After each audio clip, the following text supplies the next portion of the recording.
Welcome to this explainer. I am so thrilled to have you here today. We are going to unpack a highly specific, absolutely fascinating geopolitical shift. We're looking at the Trump-Iran deal and Middle Eastern transformation. When we examine global politics, the specific policy frameworks and historical contexts matter immensely.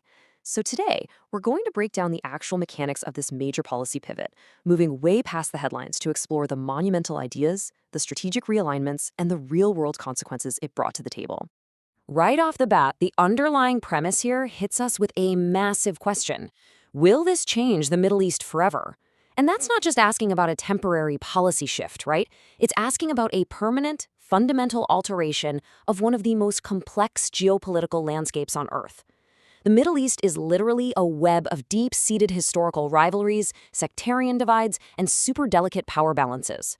Our goal today is to objectively and methodically analyze how the withdrawal from previous nuclear agreements and the hardline economic campaigns that followed aim to fundamentally rewire those historic regional alliances. Okay, let's dive into this. To unpack the facts, our agenda today covers 1. Defining the New Deal, 2. Core terms explained, 3. Regional transformation, and 4. A lasting impact. Think of this as a ripple effect journey, starting right where the stone hits the water and moving outward. All right, kicking things off with Section 1, Defining the New Deal. This is our geopolitical catalyst. So, looking strictly at the geopolitical mechanics of this strategy, Trump's Iran deal actually began with an exit. It was completely defined by the U.S. pulling out of the Joint Comprehensive Plan of Action, the 2015 Iran nuclear deal. Instead of sticking with that previous framework, the new strategy pivoted entirely to a maximum pressure campaign. Basically, this meant slapping crippling economic sanctions back on Iran's oil, banking, and industrial sectors. The explicit geopolitical goal wasn't just to halt nuclear enrichment. Actually, scratch that, it was way bigger.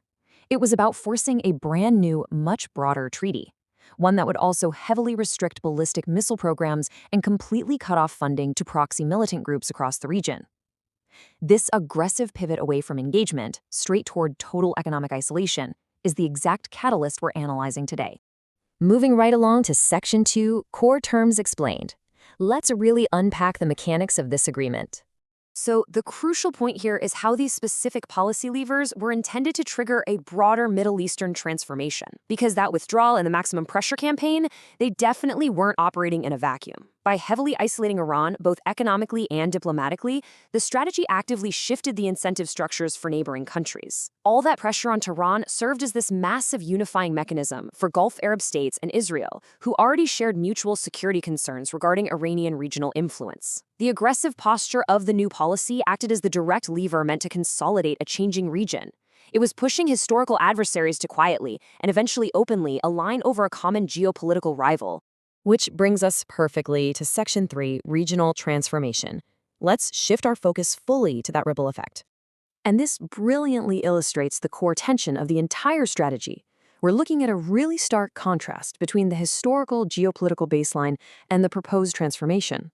For decades, the baseline of the Middle East was characterized by this very specific U.S. balancing act, which later evolved into tentative, conditional engagement with Tehran under the 2015 deal. Well, the proposed transformation completely threw that balancing act out the window.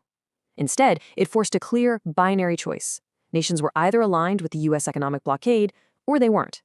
This hardline approach was designed to just break the old regional mold entirely, paving the way for unprecedented diplomatic normalization agreements, like the Abraham Accords, fundamentally redrawing the traditional diplomatic fault lines of the Middle East. Finally, we enter Section 4, a lasting impact. It's time to look to the future and examine the long-term implications. Let's move to and see how this builds. We return to our central question, will this change the Middle East forever?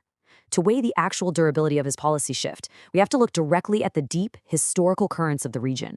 We are talking about centuries-old sectarian divides, deeply entrenched proxy conflicts spanning from Yemen to Syria to Lebanon, and, of course, constantly shifting global energy dependencies. When a single administration pivots so drastically, it forces us to ask if economic sanctions and top-down diplomatic realignments are truly robust enough to permanently cement peace. Can shared economic and security interests permanently override those deep historical undercurrents?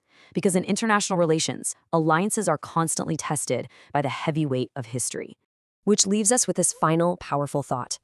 After examining the mechanics of the withdrawal, the maximum pressure campaign, and the resulting geopolitical realignments, we just have to ask, can a single agreement truly overwrite decades of regional history? It's a massive, lingering question about the limits of diplomacy, the power of economic leverage, and the sheer unpredictable nature of global transformation. I highly encourage you to keep exploring these profound historical shifts on your own. Thank you so much for joining me for this explainer, and definitely keep asking those big questions.